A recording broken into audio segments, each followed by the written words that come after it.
Selamat datang dalam pembahasan kita tentang salah satu organ paling menakjubkan dalam tubuh manusia, jantung.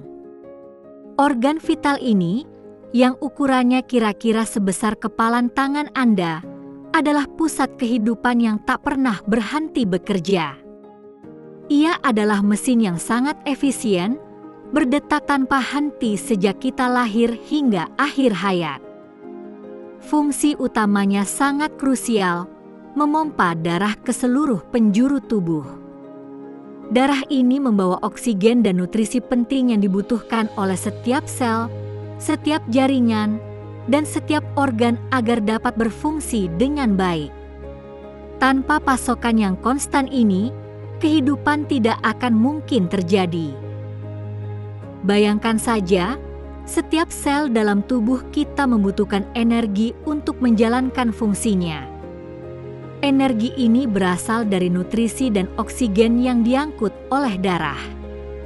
Jantung memastikan bahwa pasokan vital ini selalu tersedia, menjangkau bahkan sel-sel terjauh di ujung jari kaki kita. Kompleksitas dan koordinasi kerja jantung sungguh luar biasa. Ia bukan hanya sekadar pompa, melainkan sebuah sistem yang terintegrasi sempurna, mampu menyesuaikan diri dengan berbagai kebutuhan tubuh, dari istirahat hingga aktivitas fisik yang intens. Mari kita selami lebih dalam bagaimana keajaiban ini bekerja. Untuk memahami cara kerja jantung, kita perlu mengenal strukturnya terlebih dahulu. Jantung manusia terdiri dari 4 ruang utama yang bekerja secara terkoordinasi untuk mengalirkan darah.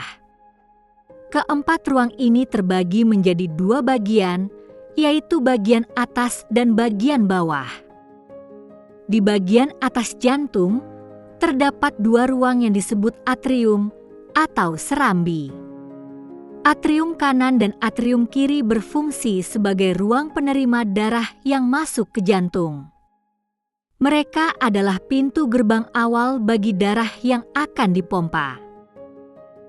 Sementara itu, di bagian bawah jantung, terdapat 2 ruang yang lebih besar dan berotot kuat yang disebut ventrikel atau bilik.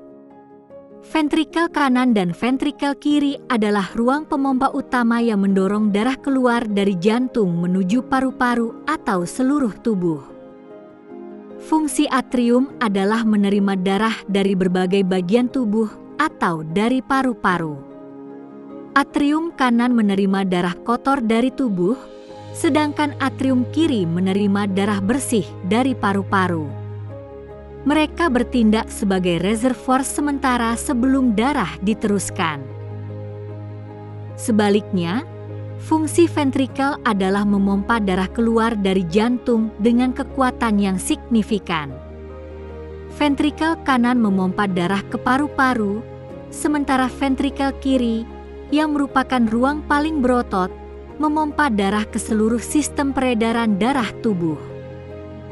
Keberadaan katup jantung sangat penting dalam memastikan aliran darah yang benar.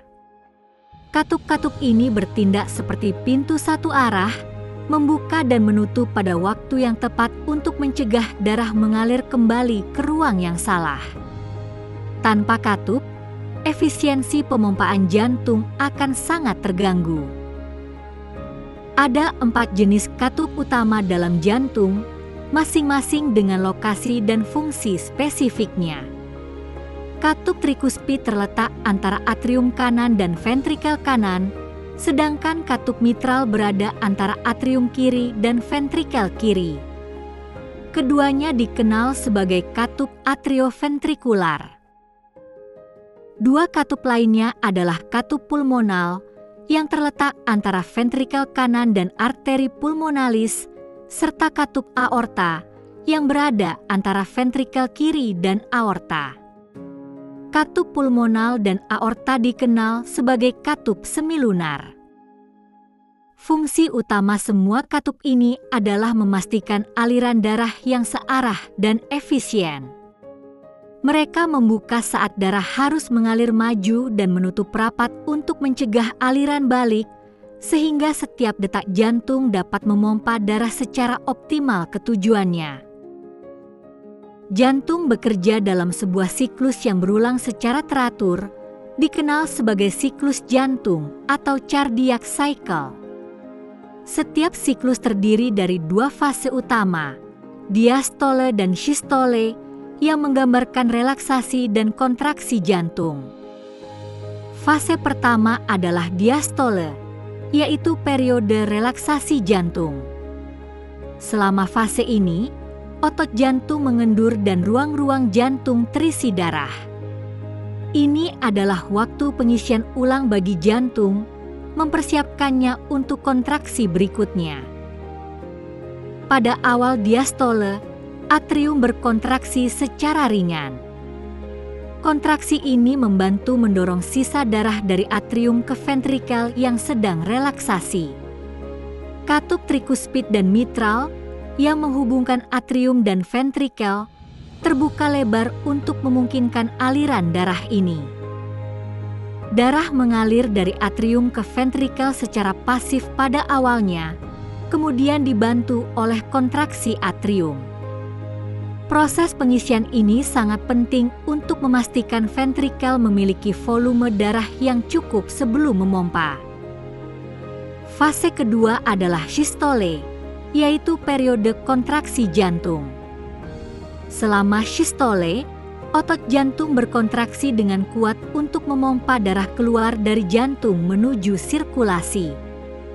Ini adalah fase kerja keras jantung. Ketika ventrikel mulai berkontraksi, tekanan di dalamnya meningkat tajam. Peningkatan tekanan ini menyebabkan katup trikuspid dan mitral menutup rapat. Penutupan katup ini menghasilkan suara loop pertama dari detak jantung, mencegah darah mengalir kembali ke atrium. Setelah katup atrioventrikular menutup, tekanan di ventrikel terus meningkat hingga melebihi tekanan di arteri besar. Pada titik ini, katup pulmonal dan aorta terbuka. Darah kemudian dipompa keluar dari ventrikel menuju arteri pulmonalis dan aorta. Kontraksi ventrikel yang kuat ini memastikan darah didorong dengan tekanan yang cukup untuk mencapai seluruh bagian tubuh. Setelah darah dipompa keluar, ventrikel kembali relaksasi dan siklus jantung pun dimulai lagi. Aliran darah dalam jantung mengikuti dua jalur utama yang saling terhubung, sirkulasi pulmonal dan sirkulasi sistemik.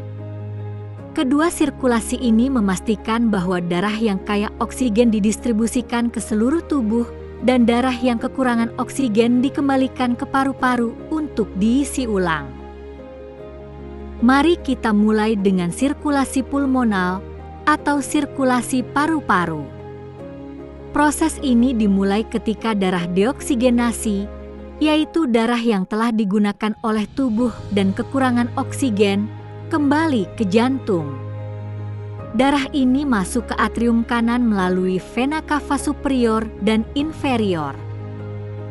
Dari atrium kanan, darah mengalir ke ventrikel kanan.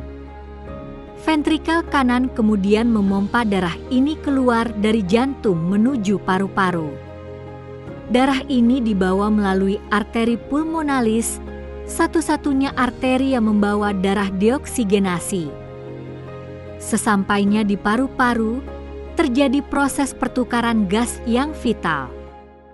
Di dalam alveoli paru-paru, karbon dioksida yang merupakan produk limbah dari tubuh dilepaskan dari darah dan dihembuskan keluar.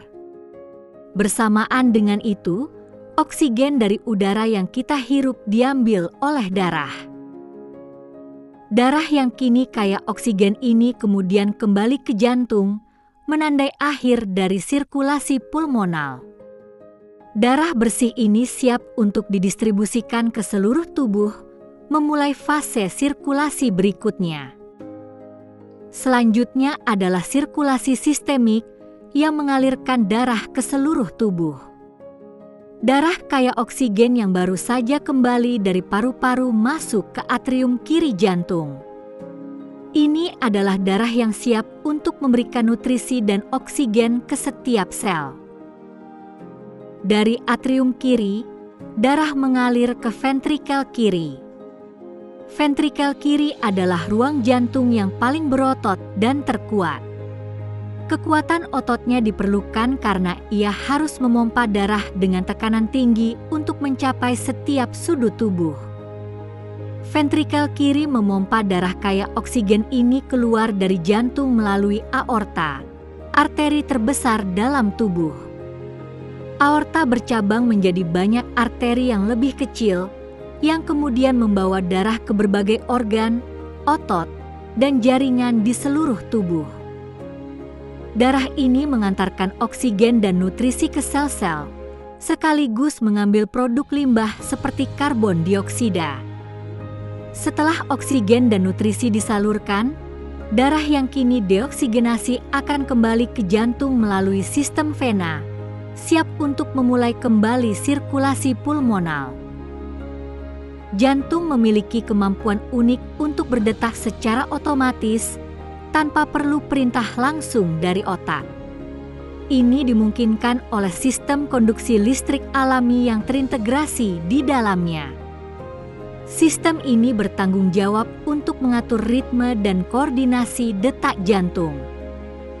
Fungsi utama sistem listrik ini adalah menghasilkan dan menyebarkan impuls listrik yang memicu kontraksi otot jantung. Impuls ini memastikan bahwa ruang-ruang jantung berkontraksi dalam urutan yang benar dan terkoordinasi, sehingga pemompaan darah menjadi efisien. Impuls listrik jantung dimulai di sebuah struktur kecil yang disebut simpul sinoatrial atau sanode.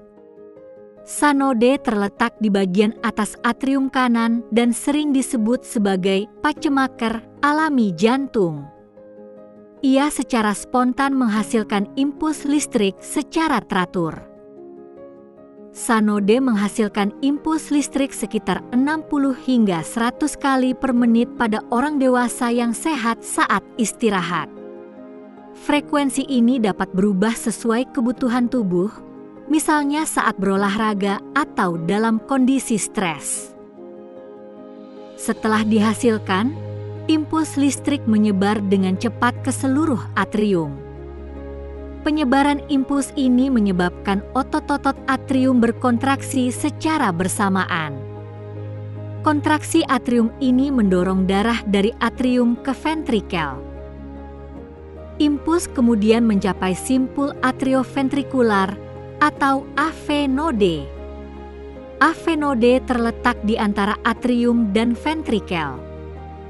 Peran penting AV node adalah memperlambat impuls listrik sesaat sebelum diteruskan ke ventrikel.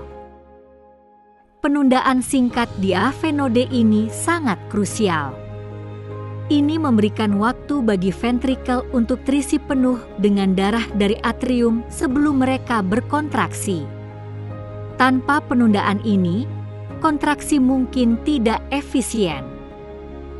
Setelah melewati AV node, impuls listrik diteruskan dengan cepat ke ventrikel melalui jalur khusus. Jalur ini terdiri dari berkas His dan serabut Purkinje yang menyebar ke seluruh dinding ventrikel. Penyebaran impuls melalui berkas His dan serabut Purkinje memastikan bahwa otot-otot ventrikel berkontraksi secara serentak dan kuat. Kontraksi ventrikel yang terkoordinasi ini sangat penting untuk memompa darah keluar dari jantung dengan efektif. Seluruh proses ini terjadi dalam hitungan milidetik, berulang setiap detak jantung. Sistem konduksi listrik yang presisi inilah yang memungkinkan jantung bekerja sebagai pompa yang efisien dan tak pernah lelah. Pertanyaan yang sering muncul adalah, mengapa jantung tidak pernah istirahat? Jawabannya terletak pada karakteristik unik otot jantung yang dikenal sebagai miokardium serta sistem pendukungnya yang luar biasa. Sel-sel otot jantung memiliki struktur dan fungsi yang sangat khusus. Mereka saling terhubung erat melalui struktur yang disebut intercalated disc. Koneksi ini memungkinkan impuls listrik menyebar dengan cepat dari satu sel ke sel berikutnya. Koneksi yang kuat ini memastikan bahwa semua sel otot jantung dapat berkontraksi secara bersamaan dan terkoordinasi. Ini menghasilkan kontraksi yang sangat efisien, memungkinkan jantung memompa darah dengan kekuatan dan ritme yang konsisten tanpa henti. Selain itu, jantung memiliki suplai darah sendiri yang sangat kaya melalui arteri koroner. Arteri-arteri ini bercabang langsung dari aorta dan mengelilingi jantung, menyediakan pasokan oksigen dan nutrisi yang konstan dan melimpah ke otot jantung itu sendiri.